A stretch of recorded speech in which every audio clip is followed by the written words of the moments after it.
It's incredible how long and sustained the protests in France over the pension reforms have been. Long story short, the retirement age used to be 65. Decades ago, they lowered it to 60, and the last few presidents have all been trying to raise it back up again. Macron now has tried to raise it from 62 to 64. And there have now been multiple million-person protests across the country. And the funny thing is that as much as this sucks, France kind of has to do it, otherwise they won't be able to afford their pension program. And you can even hear that in Macron's words. He was basically begging the French people to understand. He's like, I don't want to do this. I don't want to be the bad guy, but if we don't do this, we will go bankrupt. Our pension program will not work. Now, it could be argued that there are other ways to fund the pension program, but at this point in time, it doesn't seem like there's any solution that the French people will be okay with.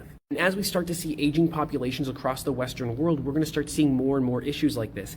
As the baby boomers, as the Gen Xers start to retire, start to get older, and we're going to have to, A, put more money into pensions for them, and B, put more money into healthcare for them and long-term care, etc., we're going to start seeing a shifting tax burden onto the youth, onto millennials, onto Gen Z, the people who have the least amount of wealth in modern history. I don't think we're going to see exactly what happened in France happen in other countries, but we're going to see very similar things happen over the next 10 to 20 years. There will be a shifting burden. There will be a change in what we expect for our retirements and what we expect for our lives. And how people will respond to that is going to vary by country, and it's also going to depend on what each country does or what they have to do. But don't be surprised if your retirement isn't as comfortable as your parents'.